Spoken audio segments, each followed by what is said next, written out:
ខ្ញុំសោកស្ដាយដែលឮបងប្រុសម្នាក់គាត់ comment ណាខ្ញុំអត់បានឆ្លើយតបសារ comment ច្រើនពេកចាញ់បោកអ្នកជឿព្រះយេស៊ូវគ្រីស្ទគាត់ចាញ់បោកបាទហើយគាត់ចែកចាយច្រើនតែគាត់មិនលម្អិតប្រមាណទេអញ្ចឹងគាត់ចាញ់បោកហើយគាត់មានអារម្មណ៍ថាខឹងឈប់ជឿហើយចាប់ដើមប្រឆាំងជាមួយនឹងព្រះយេស៊ូវគ្រីស្ទហើយគាត់ចាប់ដើមគិតទាំងអស់ថាអ្នកជឿព្រះយេស៊ូវគ្រីស្ទគ្រប់កន្លែងគឺជាអ្នកបោកប្រាស់បាទអញ្ចឹងសម្រាប់ការបោកប្រាស់នៅក្នុងជំនឿសាសនាណាក៏អាចមានដែរប៉ុន្តែសម្រាប់ខ្ញុំចង់ផ្ដល់យោបល់បងប្អូនថាសូមបងប្អូនកុំវាតម្លៃទាំងអស់បាទខ្ញុំអត់បានឆ្លើយតបគាត់ថាបងអត់ដឹងថាគាត់ឆ្លងកាត់មិនទេប៉ុន្តែកុំឲ្យគាត់ថាអ្នកជឿព្រះយេស៊ូវទាំងអស់សុទ្ធតែជាមនុស្សបែបហ្នឹងវាមិនដូច្នោះទេបាទបើបងជួបរឿងបែបហ្នឹងគឺបានថាវាជារឿងមួយដែលបងជួបប្រទះហើយមិនមែនបានន័យថាខ្ញុំត្រូវឆ្លងកាត់ដូចបងចឹងទេខ្ញុំជឿព្រះយេស៊ូវតាំងពីឆ្នាំ2001មកបាទរហូតដល់ឥឡូវ2026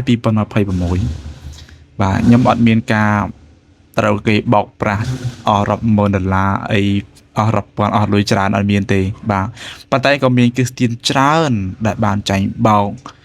គ្រូកោឆ្កងអស់លុយបាទដូចបងប្រុសម្នាក់គាត់ comment អញ្ចឹងខ្ញុំអត់បាន screenshot comment របស់គាត់ទេប៉ុន្តែខ្ញុំឃើញវា load មកខ្ញុំអានត្រួសទៅខ្ញុំថាសោកស្ដាយមែនទែនហើយគាត់ឈប់ជឿព្រះយេស៊ូវគាត់ចាប់ដើមឌៀមដាមើងងាយ comment ថាជាថាចង់ពីព្រះយេស៊ូវបាទអញ្ចឹង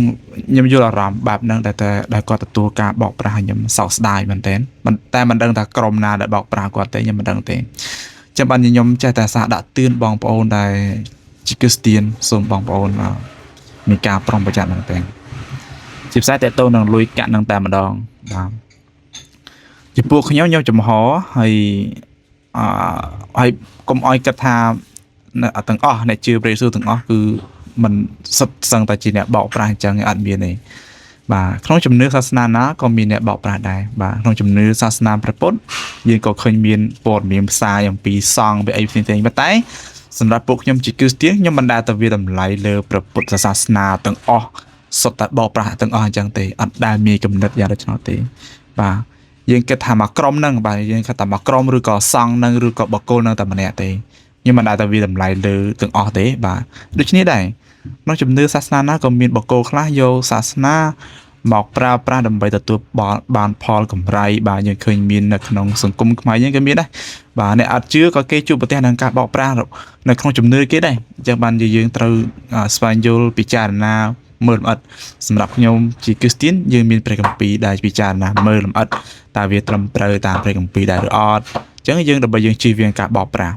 ហើយជៀសវាងការដែលយើងលងតាមគ្រូកោឆ្កងការបរៀនរបស់គេត្រឹមត្រូវតាំងពីអត់បើត្រឹមត្រូវយើងទទួលយកបើអត់ត្រឹមត្រូវយើងបដិសេធអញ្ចឹងទៅបាទតែសម្រាប់បងប្រុសខ្ញុំមិនដឹងថាគាត់យ៉ាងដូចម្ដេចដំណើរការជីវិតការជឿរបស់គាត់យ៉ាងម៉េចខ្ញុំមិនដឹងទេបាទប៉ុន្តែគាត់ចាប់ប្រកាន់ថាគ្រីស្ទានសុទ្ធតែអ្នកបោកប្រាស់ទាំងអស់ចឹងវាជារឿងមួយដែលមិនអាចទៅរួចបាទខ្ញុំសោកស្ដាយដែរចំពោះការនេះហើយគាត់ចាប់ដើមមើលងាយមើលថោឌៀមដាមដែលជឿព្រះយេស៊ូវឈប់ជឿហើយគាត់ចាប់ដើមនិយាយក្រាបពីព្រះយេស៊ូវហើយគាត់គិតថាដែលជឿព្រះយេស៊ូវសុទ្ធតែបោកប្រាស់ទាំងអស់បាទអញ្ចឹងខ្ញុំមិនអាចហាមការគិតរបស់គាត់ទេប៉ុន្តែចង់បញ្ជាក់បងប្អូនថាសូមបងប្អូនប្រុងប្រយ័ត្នបាទប្រុងប្រយ័ត្នឥឡូវមានការបោកប្រាស់ច្រើនមានរូបភាពច្រើនមែនទែនខ្ញុំតែងតែនិយាយដដែលអញ្ចឹងថាប្រយ័ត្នមែនទែនបាទហើយបើសិនជាបងប្អូនមិនប្រយ័ត្នទេ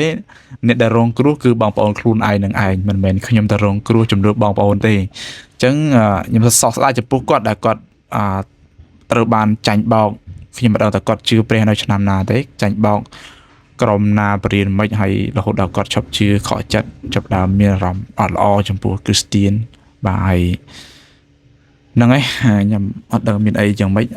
តែកុំឲ្យគិតថាគ្រីស្ទានទាំងអស់សុទ្ធតែអ្នកអាក្រក់ទាំងអស់អត់ទេគ្រីស្ទានយើងស្មោះត្រង់ហើយយើងដឹងថាក៏មានគ្រីស្ទានខ្លះគាត់ក៏មិនស្មោះត្រង់ដែរគាត់ប្រើបានព្រះគម្ពីរក៏និយាយអំពី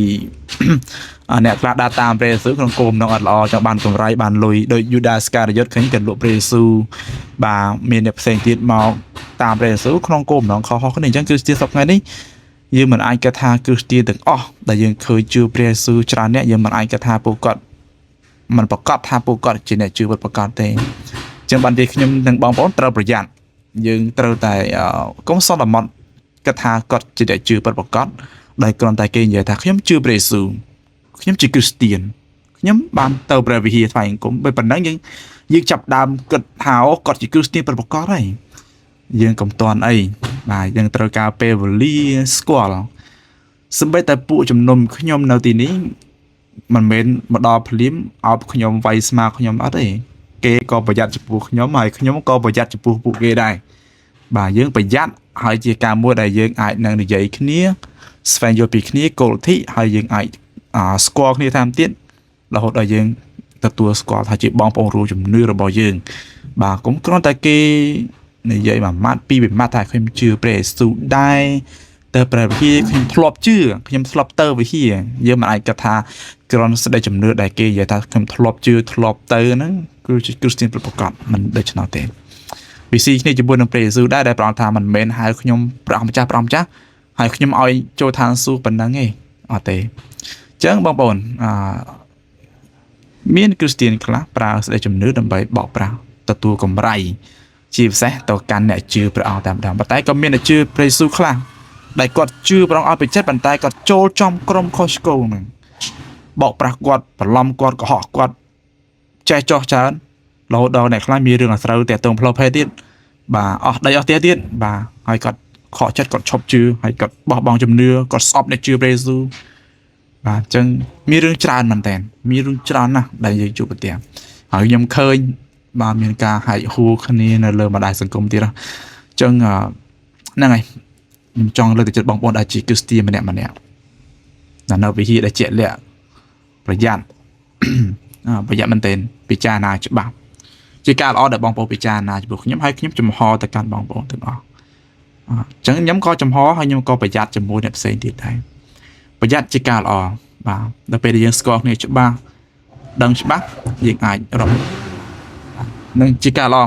កុំឲ្យធ្វើជាគ្រីស្ទៀនធូររលុងហើយបើសិនជាយើងធូររលុងចេះតែរាប់អ្នកនោះគ្រាន់តែគេប្រកាសជំនឿដូចខ្ញុំឃើញនៅប្រទេសកម្ពុជាយើងខ្មែរយើងឃើញមានតារាមួយចំនួនពីជំនឿនៅលើបណ្ដាញសង្គមហើយមានបងប្អូនគ្រីស្ទៀនច្រើនណាស់ខមមិនសរសើរច្រើនរាប់ពាន់រាប់ខេតែចំពោះខ្ញុំអត់ចេះតែផ្ដេសផ្ដាស់អញ្ចឹងទេបាទមិនមែនគ្រាន់តែគេទៅសេម៉ាត់នៅលើបណ្ដាញសង្គមឬក៏ក្នុងវីដេអូតិចតួចយើងរាប់ពីជាបងប្អូនរួមជំនឿយ៉ាងទេថ្ងៃក្រោយយើងអាចខកចិត្តចំពោះពួកគាត់យើងស្ដីជំនឿរបស់យើងមិនផ្ដោតលើពួកគាត់ទេហើយការពិតស្ដីពិតក៏មិនមែនអាស្រ័យលើពួកគាត់ជាតារាល្បីមកអះអាងពីជំនឿដែរព្រៃកម្ពីទៅដែរខ្ញុំមានតែប៉ុណ្្នឹងបងប្អូនអរគុណច្រើនហើយសូមព្រះអង្គទីពោប្រយ័ត្នហើយខ្ញុំស្ដាយដល់បងប្រុសធ្លាក់ការបោកប្រាស់ទៅលើគ្រូក៏ឆ្កងឬក៏ក្រុមដែលបោកប្រាស់បងប្អូនបាទ